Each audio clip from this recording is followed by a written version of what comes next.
Item ಯಾವುದೇ ಇರಲಿ try ಮಾಡಿ ಆಚಿ ಚಿಕನ್ ಮಸಾಲಾ. ಒಟ್ಟು 24 ಲಕ್ಷ ವಿದ್ಯಾರ್ಥಿಗಳು ನೀಟ್ ಎಕ್ಸಾಮ್ ಅನ್ನು ಬರೆದಿದ್ರು. ಅವ್ರಿಗೆ ಮಾಡಿದಂತಹ ಮೋಸ ಭಾರಿ ಅನ್ಯಾಯ ಇದು. ಯಾಕಂದರೆ ಪದೇ ಪದೇ ಎಕ್ಸಾಮ್ ಬರ್ಕೊಂಡು ಕೂತ್ಕೊಳ್ಳೋಕ್ಕೆ ಇಲ್ಲೇನೋ ವಿದ್ಯಾರ್ಥಿಗಳು ಬಿಟ್ಟು ಬಿದ್ದಿದ್ದಾರೆ. ಅಲ್ಲಿ ಇವ್ರು ಹೇಳ್ತಾ ಇದ್ದಾರೆ ಮತ್ತೆ ನೀವು ಅಲ್ಲಿ ನೋಂದಣಿ ಮಾಡಬೇಕಾಗಿಲ್ಲ, ಆ ಫೀಸನ್ನು ಕೊಡಬೇಕಾಗಿಲ್ಲ ಅಂಥೇಳಿ.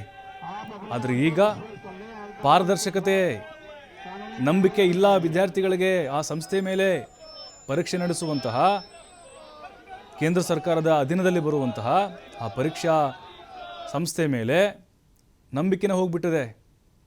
ಹಾಗಾಗಿನೇ ಈಗ ಯಾವ ಪರೀಕ್ಷೆಗಳು ಕೂಡ ಅಷ್ಟೇ, ಸೋರಿಕೆ ಪ್ರಶ್ನೆ ಪತ್ರಿಕೆ ಸೋರಿಕೆ ಆಯಿತು, ಮರುಪರೀಕ್ಷೆ ಆಯಿತು, ಅದಾದಮೇಲೆ ಇವ್ರು ಏನು ಮಾಡ್ತಾರೆ, ವಿಳಂಬ ಡಿಲೇ ಮಾಡಿಬಿಡ್ತಾರೆ.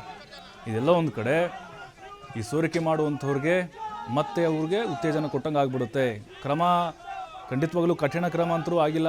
ಇಲ್ಲಿವರೆಗೂ ನಾವು ನೋಡಿದ ಪ್ರಕಾರ ಇಂಥ ಕೇಸ್ಗಳಲ್ಲಿ ಕೇಸ್ ಆಗುತ್ತೆ, ತನಿಖೆನೂ ಆಗುತ್ತೆ. ಅದರ ಜೊತೆಗೆ ಅಲ್ಲಿ ಅವರನ್ನು ಶಿಕ್ಷೆ ಗುರಿಪಡಿಸಲಾಗುತ್ತೆ. ಕೆಲವು ತಿಂಗಳ ಕಾಲ ಜೈಲಲ್ಲಿರ್ತಾರೆ, ಆಮೇಲೆ ಬೇಲ್ ಮೇಲೆ ಹೊರಗಡೆ ಬರ್ತಾರೆ. ಅದೃಶ್ಯವಾಗಿ ಈ ಹಿಂದಿನ ಕೇಸ್ಗಳಲ್ಲಿ ಭಾಗಿಯಾದವರು ಕೂಡ ಆರಾಮಾಗಿದ್ದಾರೆ. ಹಾಗಾಗಿ ಹಿಂದಿನ ಗ್ಯಾಂಗೇ ಇಲ್ಲಿ ಮಾಡಿದೆಯಾ ಅಥವಾ ಯಾರು ಮಾಡಿರಬಹುದು? ಯಾಕಂದರೆ ರಾಜಸ್ಥಾನ ಟು ಕೇರಳವರೆಗೆ ಲಿಂಕ್ ಇರಬಹುದು ಅನ್ನುವಂಥ ಅನುಮಾನಗಳು ವ್ಯಕ್ತವಾಗ್ತಾ ಇದ್ದಾವೆ. ಈಗ ವಿಪಕ್ಷಗಳು ಕೂಡ ಮುಗಿ ಬೀಳ್ತಾ ಇದ್ದಾವೆ ಕೇಂದ್ರ ಸರ್ಕಾರದ ಈ ವೈಫಲ್ಯದ ವಿರುದ್ಧ. ಈಗ ಈಜಾಗಿ ಹೇಳಿಬಿಡ್ತು ಕೇಂದ್ರ ಸರ್ಕಾರ, ಅವರ ಆದೇಶದ ಮೇರೆಗೆ ಇವರು NT ಹೇಳಿಬಿಟ್ರು ಮತ್ತೊಂದು ಸರಿ ಎಕ್ಸಾಮನ್ನು ಮಾಡ್ತೀವಿ ಅಂಥೇಳಿ.